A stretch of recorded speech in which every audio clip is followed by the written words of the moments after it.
Hello friends, welcome to கவுஸ் kitchen. இன்றைக்கி கவுஸ் கிச்சனில் என்ன பார்க்க போகிறோம்னா கேரளா ஸ்டைலில் சிக்கன் கிரேவி எப்படி செய்யுதுன்னு பார்க்கலாம். ஒரு 4 டீஸ்பூன் எண்ணெய் ஆட் பண்ணிக்கிறேன். 3 வெங்காயத்தை நீளமாக கட் பண்ணி வச்சுருக்கேன், அதை ஆட் பண்ணிக்கிறேன். வெங்காயம் கொஞ்சம் வதங்கினதுக்கப்புறம் கொஞ்சமாக இஞ்சியும் கொஞ்சமாக பூண்டும் ஆட் பண்ணிக்கிறேன். அது கூடவே 7 வரமிளகாய் ஆட் பண்ணிக்கிறேன். இந்த கிரேவிக்கு காரம் அதிகமாக இருந்தால் தான் நல்லாயிருக்கும். மீடியம் ஃப்ளேமில் ஒரு 10 நிமிஷம் நல்லா வேக வச்சுக்கிறேன். இப்போ ஒரு 10 நிமிஷம் போல் ஆச்சு, நல்லா வெங்காயம் வெந்துருச்சு. இப்போ ஒரு 4 ஏலக்காவும் அது கூடவே 1 டீஸ்பூன் சோம்பு ஆட் பண்ணிக்கிறேன்.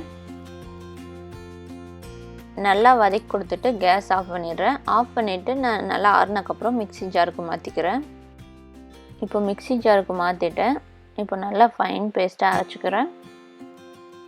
இப்போ நல்லா அரைச்சிட்டேன். இப்போ சிக்கன் தாளிக்க ஆரம்பிச்சிடலாம். அதுக்காக 2 டீஸ்பூன் எண்ணெய் விட்டுக்கிறேன். எண்ணெய் காஞ்சக்கப்புறம் நம்ம அரைச்சி வச்சுருக்க பேஸ்ட் ஆட் பண்ணிக்கிறேன்.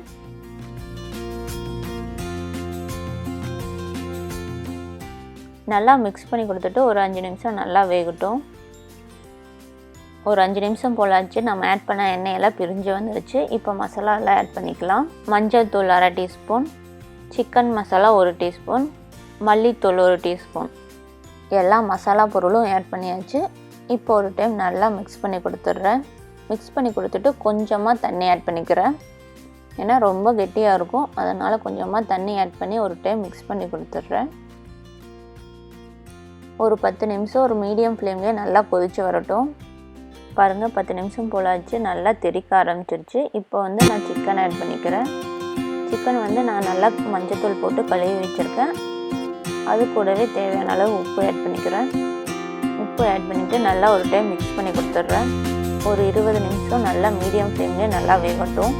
ஒரு லிட் போட்டு மூடி வச்சிடுறேன். இப்போ 20 நிமிஷம் போலாச்சு, ஓப்பன் பண்ணி பார்க்குறேன். நல்லாவே நம்ம அரைச்சி ஊற்றின பேஸ்டெல்லாம் நல்லா கெட்டியாகிடுச்சு, சிக்கனோட கோட்டாயிருக்கு. ஒரு டைம் மிக்ஸ் பண்ணி கொடுத்துட்டு ஒரு 5 மினிட்ஸ் ஹை ஃப்ளேமில் வச்சுக்கிறேன்.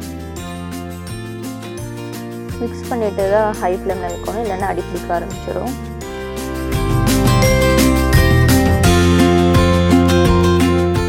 இப்போ நல்லாவே கிரேவி கெட்டியாகிடுச்சு. இப்போ ஸ்டவ் ஆஃப் பண்ணிவிட்டு நான் ஒரு பவுலுக்கு மாற்றிக்கிறேன். அவ்வளோதாங்க, நம்ம Kerala style chicken gravy ready ஆயிடுச்சு.